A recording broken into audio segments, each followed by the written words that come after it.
a lot of the dads, as much as society, even highly educated fathers, many maybe might not necessarily be married, but a majority are also married.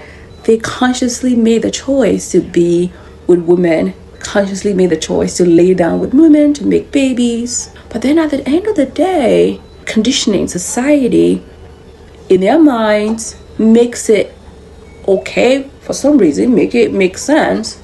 But condition, especially for those men who, when they were boys, were not really thought, even if you didn't have the example, but were not thought or exposed to the fact that being a dad is a conscious decision you made to lay down with a woman. You made the child who didn't ask to be here. They are innocent. Working on putting your ego aside and doing the best you can to be hands-on, not just providing monetary support. I get it. There's a lot of families that maybe the deadbeat is deadbeat and not even providing financial support at all. But make it make sense how you're providing 50% of the bills to raise the children. The woman is the one doing all the hard labor, the mental labor, the day-to-day rinse and repeat, day-to-day rinse and repeat. And we have this weekend dad, Instagram dads. We have this occasional dad. I choose and pick when I show up dad.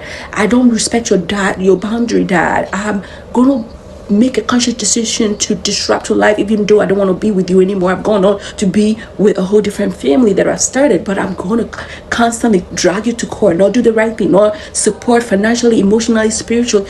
And then there are a group of people who say, okay, yeah, you're blabbing, you're bitter, whatever. I take this always from the standpoint, not just from personal experiences. Yes, a touch of personal experience makes it more relatable because I walk and breathe what it feels like to be a single mom that you didn't expect. Some of these men, they get into it, and we're gonna not talk a lot about the switch up, especially the switch up that happens once you have babies with a lot of these men who are traumatized, being traumatized as kids and unwilling to sway from the mental conditioning that's presented to them as men, or what's valuable, what's manhood supposed to look like. It doesn't look like being hands-on with your children consistently. And so they choose and pick, and not to mention the dads that are neglectful, abusive. And abuse is not always physical. It's the neglect, the emotional distancing, the gaslighting, the sometimes even teasing of the women, even the children, comparing physique, comparing appearance, weight, different things. They shame the children. It causes them more trauma than they're supposed to have.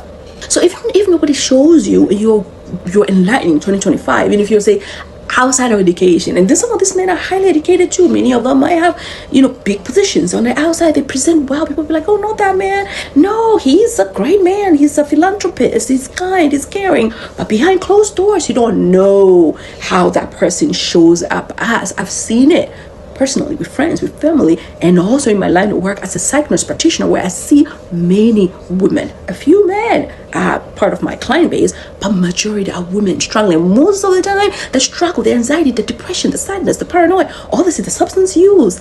The lack of ability to maintain work and finances, the women struggling behind the scenes to keep it together, the punishment that comes, some of these men with the mentality of wanting to punish women that they don't want to be with, they choose to leave and create a broken home and continue to create broken homes, and unwillingness for them to go to therapy and do the healing, the reflection, and hold themselves accountable, and also their boys holding each other accountable. The absence of that at all, like that's not, they will have this mindset of punishing you or even planning to get you unalive because you are speaking up, because many of the people around them or the women around them enable the behaviors, because society condones some of this behavior, like, oh yeah, like he's a man of good standing, how dare you are lacking respect, you're lacking humility, we're not raised well, how dare you. But here you are trying to hold the fort for you and your children in absence of consistent support, financial, consistent support, emotionally, consistent support, physically, consistent disregard, all the things.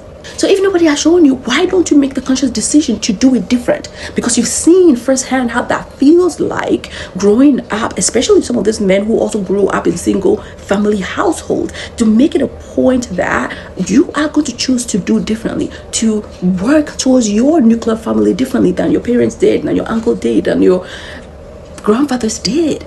but yet they perpetrate this type of behaviors over and over and over. And I'm going to tag here that dad who dropped off his son, and it like literally my heart dropped into my gut, because I have a son similar age, and I think about a bitter dad that's trying to punish this woman. I don't know the backstory fully, but that still that's not justified at all. Hearing that little boy crying, where are you going, dad, leaving you? And that's physical. That's the minority of the cases that we are showing. Kudos to the woman who showed this. Obviously, most likely that's her home at 11 o'clock at night, and you think it's okay to leave that child there and not call the mom and say whatever is going on. You can't put your ego aside and what differences is happening between you and the mom to make sure that this child is handed off.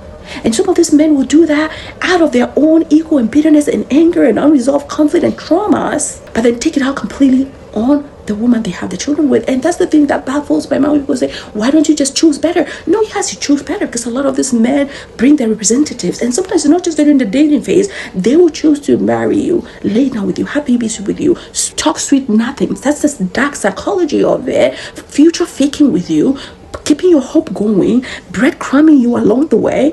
And then all of a sudden, once they start to, a lot of times, like in my country, they say sikani bema. So once they start making some good money, they start to switch up, turn around, and become controlling, breaking, demanding, domineering their way or no other way. Literal, narcissistic.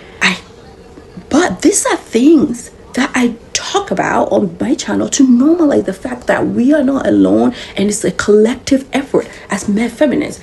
Back in the days, our mothers, our grandmothers, our great-grandmother's time, they couldn't even hold the bank account. So hopefully in the next generations, with some of these open discussions of what it looks like to be with men like that, and hopefully we can start to raise our sons differently, and hopefully for the next generations to start to improve. Let me know your thoughts and opinions in the comment section on this particular topic. Okay, bye. Love you.